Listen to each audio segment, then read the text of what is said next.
د باتورانو کور دا د باتورانو. ننګرهار والی سره د یونیسیار رئیس ولیدل.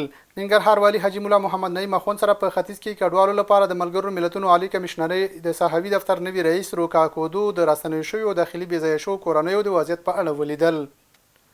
ننګرهار کې د امنیتي او تصفیوي کمیسیون د پریکړو تعقیب او د ادارو د اجرااتو ارزونه وشوه. ننګرهار والی حاجی مولا محمد نعیم اخوند په مشرۍ د امنیتي او تصفیوي کمیسیون په ونیزه غونډه کې د اماراتي ادارو د اجرااتو، امنیتي او کشفي تدابیرو، اداري اصلاحاتو او د خلکو د ستونزو د حل په برخه کې د ترسره شویو اقداماتو ارزونه وشوه. ننګرهار امنیه قومندانۍ اړوند نشهیي توکو پر وړاندې مبارزې مدیریت له لوري یو شمېر سوالګرو سره 1.5 میلیون افغانۍ نغدي مرسته ترسره شوه.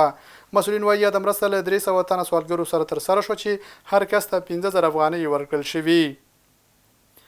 ننګرهار کې به د خوړو درملو د کیفیت معلومولو لابراتوار چې نږدې 95 سلنه چارې سرته رسیدلي ډېر ژر ګټې اخیستنې ته وسپارل شي.